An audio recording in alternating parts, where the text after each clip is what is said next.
রয়েছে।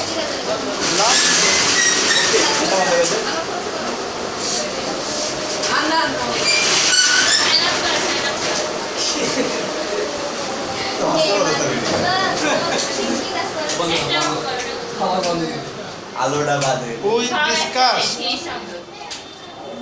narration, direct and indirect speech. Speech, direct and indirect. এর ভিতরে আমরা গতকাল অ্যাসার্টিভ সেন্টেন্স আলোচনা করছিলাম। অ্যাসার্টিভ সেন্টেন্সের ভালো বাংলা হচ্ছে বলা বা বর্ণনা করা।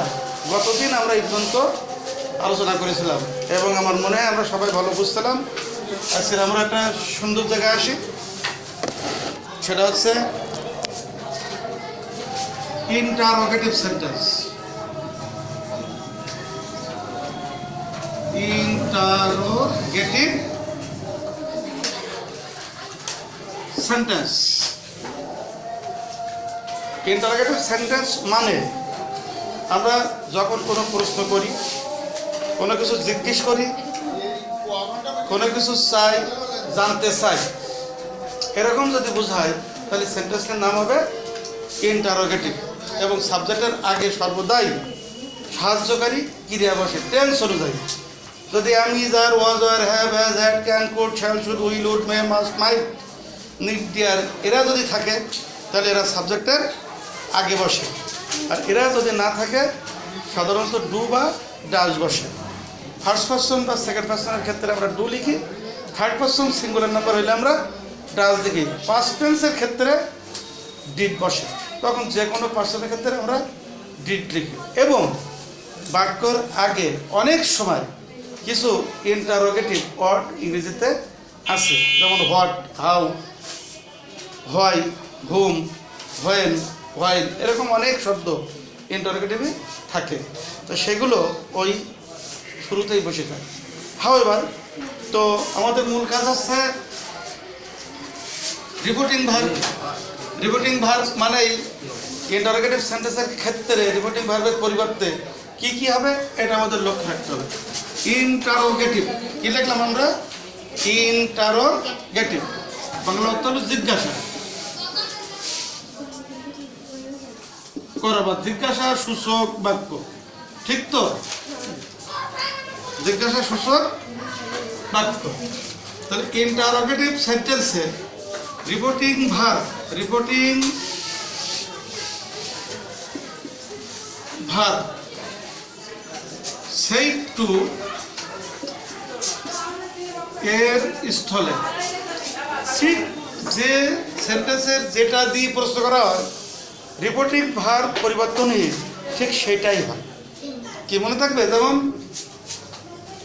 জিজ্ঞেস করা, এই টিপ বাদ দিলে আমরা ভার্ব পাই, তাহলে সেই টু এর স্থলে হবে ইন্টারোগেটেড। সেই টু এর স্থলে আমরা লিখবো ইন্টারোগেটেড। বা আস্কড বা ওয়ান্টেড টু নো, যে যে অবস্থা আসো, যে যেখানে থাকো, এই ভার্বগুলো লিখতে হবে। যেহেতু আমরা ডিরেক্ট থেকে ইনডিরেক্ট করছি, শুধু এটা না, আমাদেরকে ইনডিরেক্ট থেকে ডিরেক্ট করা লাগবে, আবার প্যাসেজও করা লাগবে। এই প্যাসেজ ফর্ম থেকে আবার সরাসরি আমাদেরকে ডাইরেক্ট আসা লাগতে পারে। সুতরাং ভিতরে সব জায়গায় যে আস্ক থাকবে এটা কিন্তু ঠিক না। তাহলে ইন্টারোগেটিভ সেন্টেন্সে আমরা ইন্টারোগেটেড লিখতে পারি রিপোর্টিং ভার্বের পরিবর্তে, আমরা আস্ক লিখতে পারি সেই টু এর স্থলে, আমরা সেই টু এর স্থলে ওয়ান্টেড টু নো লিখতে পারি। এছাড়া ইনকোয়ার বা অনেক সময় যেহেতু প্রশ্ন করা আমরা কোয়েশ্চেন লিখতে পারি। QUES TION ED সেই টু এর স্থলে আমরা একটি ইন্টারোগেটিভ সেন্টেন্সের ক্ষেত্রে লিখতে পারি ওয়ান্টেড টু নো, জানতে চাওয়া। আমরা লিখতে পারি আস্কড, আমরা লিখতে পারি ইন্টারোগেটেড, আমরা লিখতে পারি ইনকোয়ার্ড অফ। এই শব্দগুলো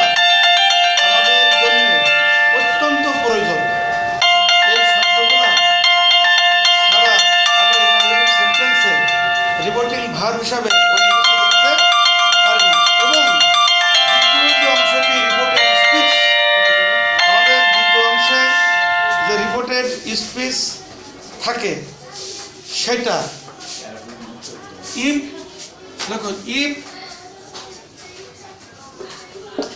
বা অনেক সময় ওয়েদার দ্বারা যুক্ত হয়। সর্বাধিক ক্ষেত্রে আমরা ইফটা লিখি, সর্বাধিক ক্ষেত্রে আমরা কি লিখি? ইফ লিখি।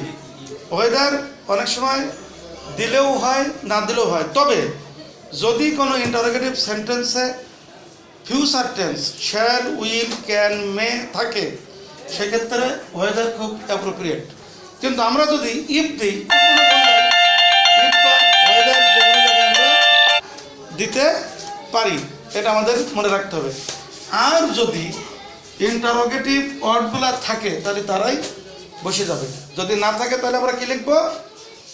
ইফ বা ওয়েদার। তো যাই হোক, আমাদের উদাহরণে যেতে হবে। আমরা উদাহরণ দিলে এইগুলা খুব ভালো করে বুঝতে পারবো, আমরা উদাহরণ দিলে এইগুলা ভালোভাবে জানতে পারবো, শিখতে পারবো। আমরা দু একটা উদাহরণে যাই। The teacher said to me, আমরা সেন্টেন্স লিখি the teacher said to me, the teacher said to me।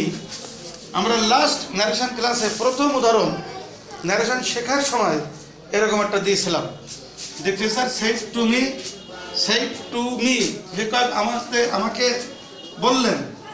Quotation শুরু, why are you making, why are you making এ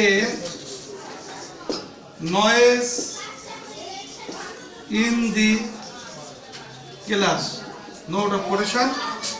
এই হলো আমাদের টোটাল সেন্টেন্স। এই বাক্যটিকে আমরা এখন ইনডাইরেক্ট স্পিচে নিয়ে আসবো। কোথার থেকে? ডাইরেক্ট থেকে। কোথায় নিয়ে আসবো? ইনডাইরেক্ট স্পিচে।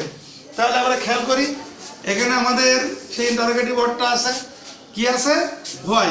তাহলে হোয়াইকে পরিবর্তন করা যাবে না। আর এই যে রিপোর্টিং ভার্ব, এটা কি ভার্ব? Reporting verb. এই রিপোর্টিং ভার্ব, এর পরিবর্তে আমরা কি লিখবো? Ask two. রিপোর্টিং ভার্ব এর পরিবর্তে আমরা কি লিখবো? এটা আমাদের লক্ষ্য রাখতে হবে। The teacher speaker, that means subject speaker, আমাকে জিজ্ঞেস করলেন, তাহলে ইন্টারোগেটেড আমরা কি লিখবো? ইন্টারোগেটেড। অথবা কি লিখতে পারি? আমরা এখানে wanted to know from me, আমার কাছ থেকে জানতে চাইলেন, তাহলে এটা আমরা লিখতে পারি ওয়ান্টেড টু নো। এটা যখন আমরা দিব, তো এর সঙ্গে এই ফ্রম মি লিখতে হবে। ফ্রম প্লাস যে অবজেক্টটা থাকবে আমাদের সেটা লিখতে হবে এবং চেষ্টা করতে হবে যাতে আমরা এটা খুব সুন্দরভাবে পারতে পারি।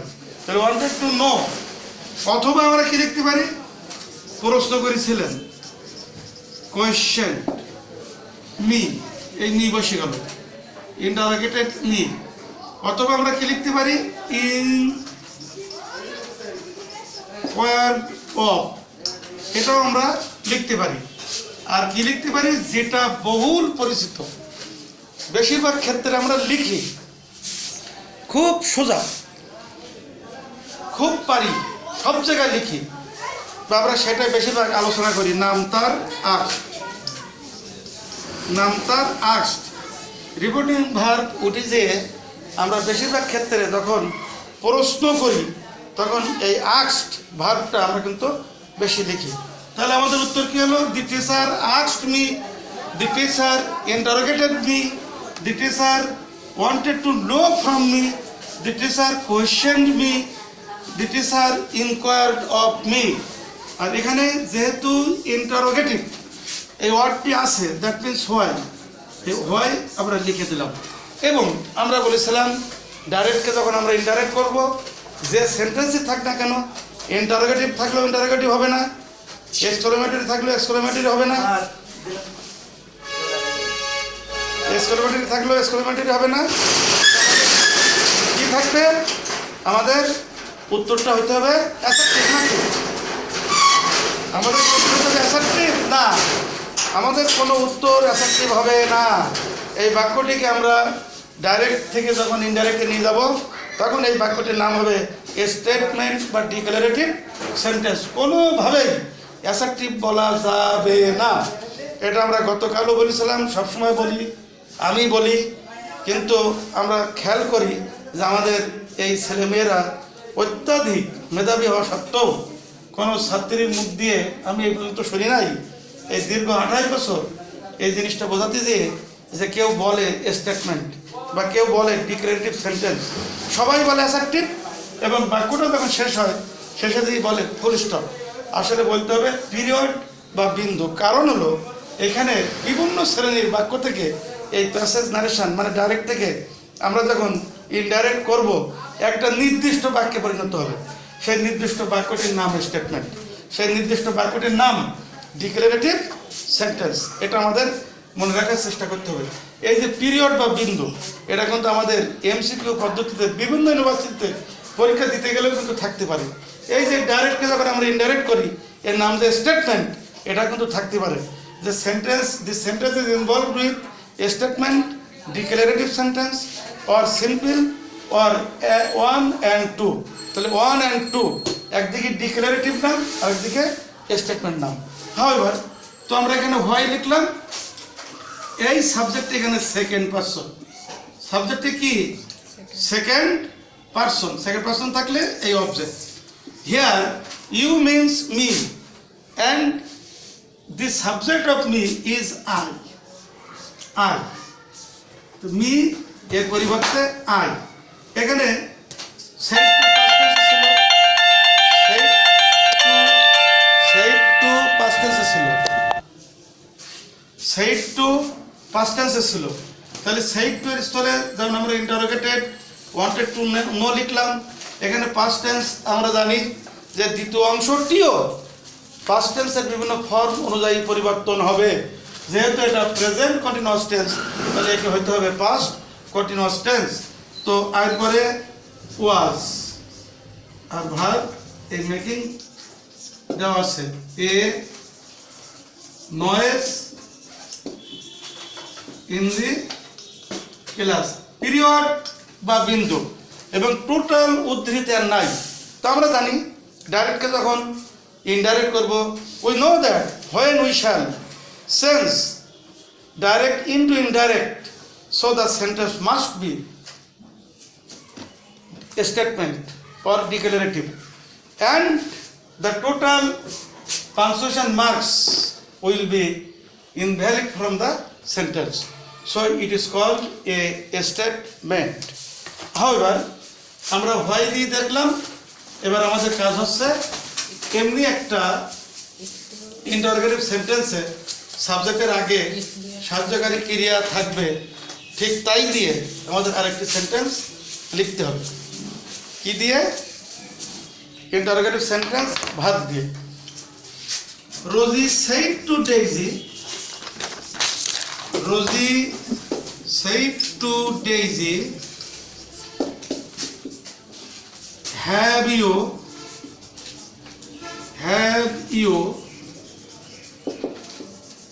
finished? Have you finished reading the book? প্রশ্নবোধক সিদ্ধ কোটেশন শেষ। Here we shall use as a conjunction or beginning of the reported speech if or whether. If we write if is very very available and favorable and favorite, and it is used enough or must in the indirect speech. Most of the teachers, most of the students use this word must. If is very popular word for us, so we can use as a conjunction if or whether.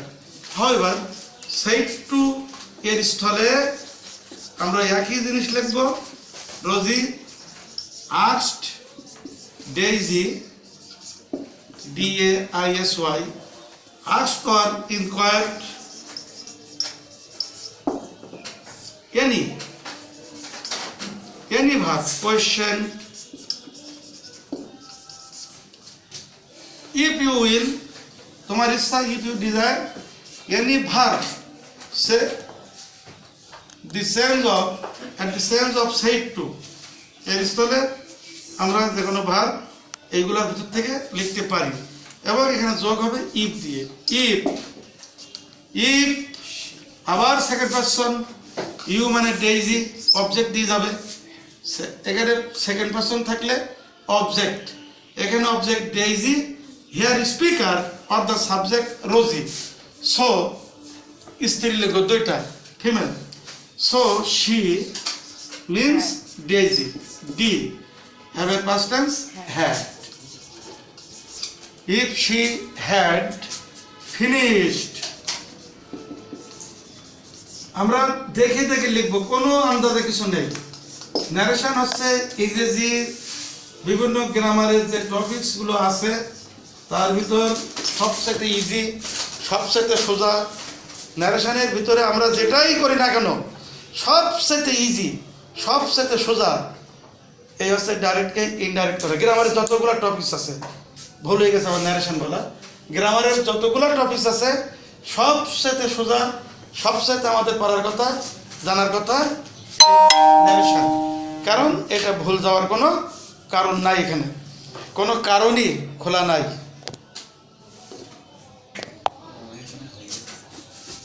সুতরাং এটা হলো আমাদের interrogative সেন্টেন্সের ক্ষেত্রে আমরা এবার আসি imperative imperative imperative imperative সেন্টেন্সের ক্ষেত্রে ইম্পারেটিভ সেন্টেন্সের ক্ষেত্রে একইভাবে আমরা